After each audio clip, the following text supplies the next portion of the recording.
When I heard Bryan Singer was directing Queen's biopic, I was shocked, and for a long time I thought it was a rumor. I didn't expect a major studio to be still working with a controversial figure like Singer. But by hiring Singer, studio created an uncomfortable situation and ongoing debates about how should the rest of us react to it.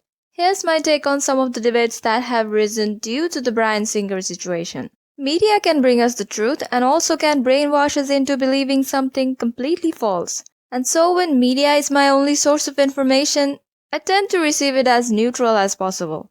In Singer's case, however, I find it hard to remain neutral. I do think Singer is guilty. The stories told by the men who accused Bryan Singer seemed very real, and I personally feel they were telling the truth. But so far, this is all I have against him. My feelings. I didn't see anything myself, didn't hear anything myself, didn't come across any logical theory which will rule out every possibility of Singer being innocent. All we have are accusations. But only accusations can't prove if someone is guilty. Assault cases are hard to prove, that doesn't mean the accused is always guilty. If the accused is rich and powerful, that doesn't mean he used it to take advantage of others. So if people still have faith in him or wants to remain neutral, they have the right to do so. We are all entitled to our own opinions, and we don't have to fight with each other until we all feel the same way.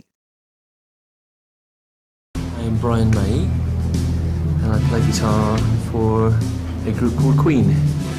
Bryan May was criticized by even some Queen fans for following Singer on Instagram. Someone wrote, "You need to unfollow Bryan Singer after all he has done." Bryan May was even further criticized when he replied, "You need to learn to respect the fact a man or woman is innocent until proven guilty." This was translated by some as Bryan May was defending Singer despite of all the crimes he committed. Someone is innocent until proven guilty is the very basic of the justice system. If people see it as defending criminals, they are really asking for a justice system where a person will be proven guilty if everyone or most people feel that the person is guilty, and innocent if most people feel that the person is innocent. Bryan May later apologized and clarified that the intention of his statement was not defending criminals or crime.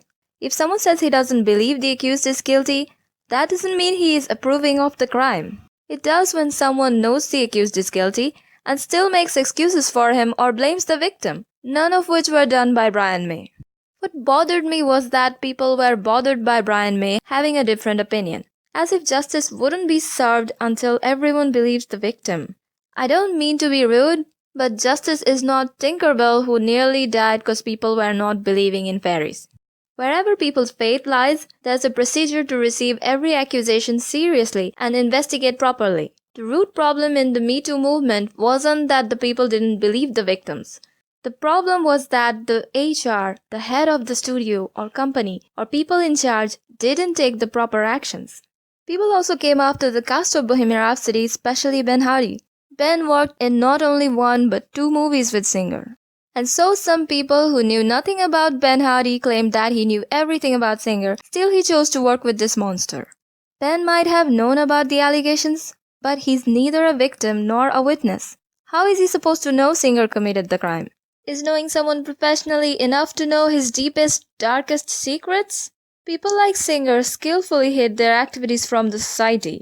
It's more likely for their families, friends, and longtime co-workers to have faith in them. Let's just assume Ben in fact doubts Singer might have done it, and still chose to work in these 2 biggest movies any new actor will dream of having a part in.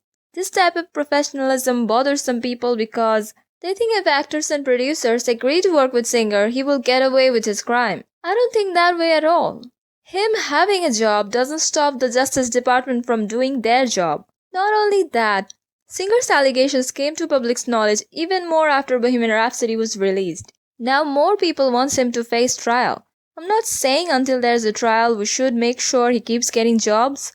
I'm saying nobody has to sacrifice their careers just to keep him unemployed. Finally, some people stated that nobody should go to cinemas to watch Bohemian Rhapsody or give it nomination for Singer's involvement. Singer's involvement has nothing to do with the relentless work put into the movie by the crew. Nothing to do with the huge amount of research done on each role by every cast members. And most importantly, nothing to do with Freddie Mercury and Queen. Nobody went to watch the movie to support Singer. We watched and admired the movie for the characters, the songs, the performances, and for Queen. There are people who chose not to watch the movie because they think it would be supporting a child abuser. That's their choice. There are so many others who can separate the art from the artist, especially when the particular artist is not the main attraction of the movie. It's unfair to label the audience members' intentions as supporting a criminal. It's unfair with the cast and crew to discard their work who did nothing wrong. The only person who should be suffering in this situation is the person who committed the crime, not the people who genuinely believed him, not the people who had to work with him, and not the audience members who came to celebrate Freddie and Queen.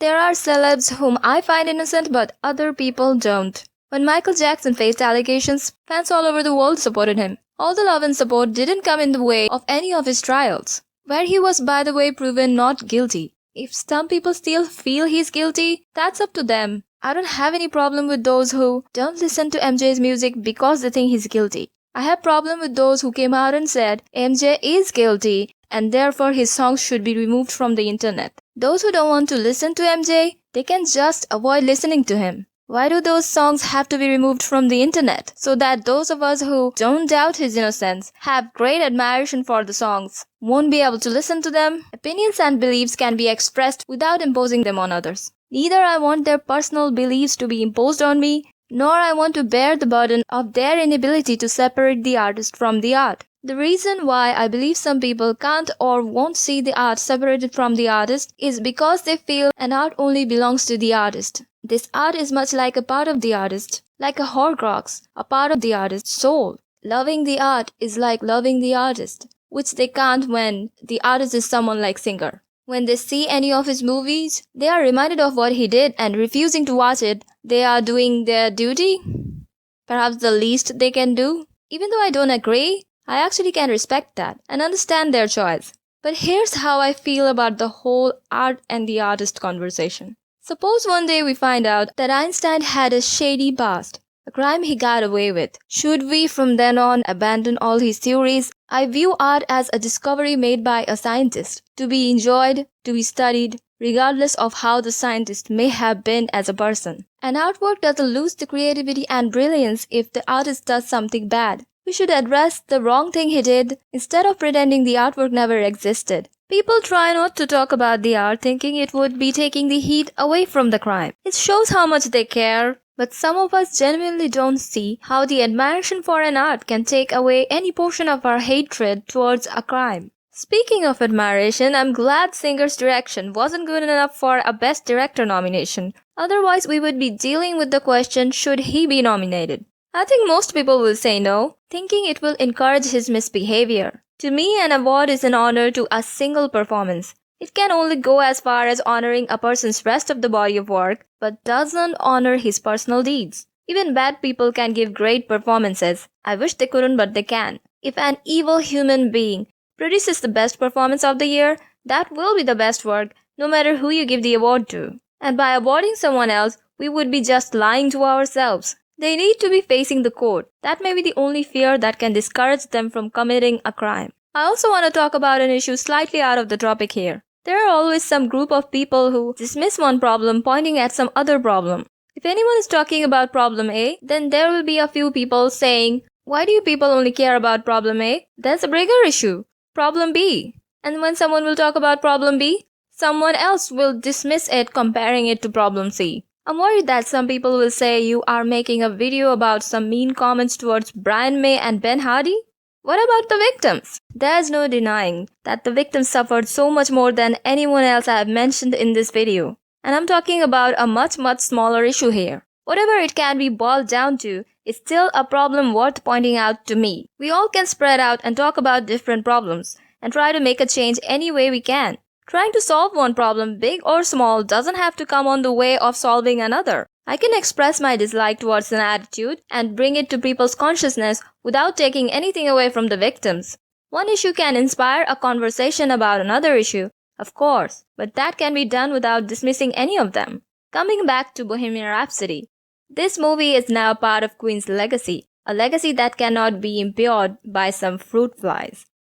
This had nothing to do with anybody. It's got nothing to do with me, any number of anyone in the crew, any one of the actors. We are all here to honor this human being and celebrate this human being, and no one's getting in the way of that.